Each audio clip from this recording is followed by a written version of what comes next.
Alors, un petit mot aussi, puisque c'est un sujet chaud, les poubelles. Alors, voilà un exemple d'absence de concertation totale.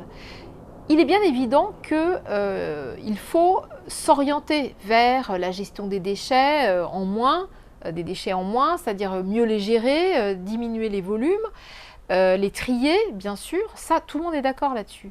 Mais comment on peut, du jour au lendemain, annoncer aux Rétais que leurs poubelles vertes, qui, je le rappelle, contiennent des déchets organiques, c'est-à-dire odoriférants, hein, vous faites un plat de moule avec des copains, vous mangez des langoustines, etc., ça va dans les poubelles vertes. Comment on peut, du jour au lendemain, annoncer aux Rétais qu'elles seront collectées tous les 15 jours? C'est un mépris total du quotidien des gens, des usagers qui, par ailleurs, je le rappelle, payent un service. Que ce service, certes, cette année, a été très légèrement diminué en tarif, parce qu'évidemment, il fallait peut-être justifier des trop-perçus, enfin bon voilà, l'étiquetage était nécessaire pour qu'on me fasse comprendre qu'en gros, il y avait un petit réglage à la baisse. Mais il ne faut pas se leurrer, les tarifs augmentent de toute façon chaque année ou presque.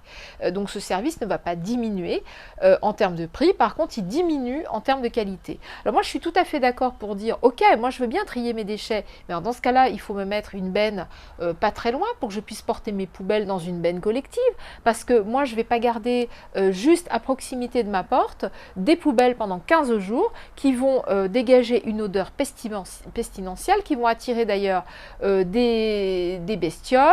Enfin, c'est vraiment pas hygiénique à une époque où on parle en plus d'hygiène et on est censé quand même tenir propre ses poubelles.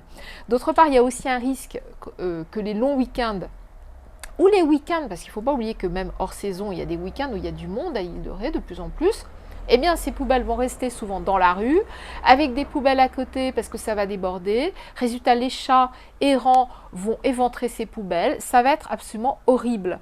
Donc, moi j'ai envie de dire à la CDC qui gère ce sujet-là, on est tous d'accord pour l'écologie, pour la gestion des déchets, mais par pitié, prenez d'abord l'avis des usagers, reconsidérez la décision et ensuite nous trouverons des solutions pour arriver en effet à une collecte plus espacée. Mais là, en l'état actuel des choses, ce n'est pas possible. Et nous, de toute façon, nous et les Rétais, hein, parce qu'on est très nombreux à, pour le coup, là je me place en tant qu'usagère, eh bien, on est très nombreux à être vraiment vert de rage, c'est le cas de le dire, contre cette décision.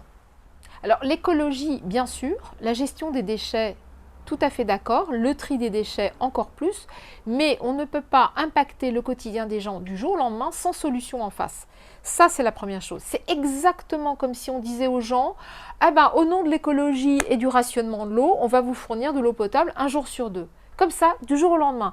C'est d'une violence inouïe pour pas mal de gens qui, d'une part, n'ont pas forcément la place pour stocker des poubelles en plus, parce que les poubelles vertes vont déborder. Les personnes âgées qui ne peuvent pas se déplacer vont se retrouver aussi avec des poubelles qui débordent. Il n'y a pas de benne dans certains villages. Nous, à la Couarde, on n'en a pas. Et j'ai d'ailleurs interpellé la mairie plusieurs fois. On n'en a pas. Et puis, vous avez aussi des gens qui vivent dans des logements collectifs, hein, plusieurs appartements. Comment vont-ils faire pour gérer des poubelles qui débordent? Non, mais c'est juste inimaginable. Donc maintenant, il faut revoir cette décision parce que la population est en colère. Like, commente et partage les vidéos d'Île-de-Ré TV.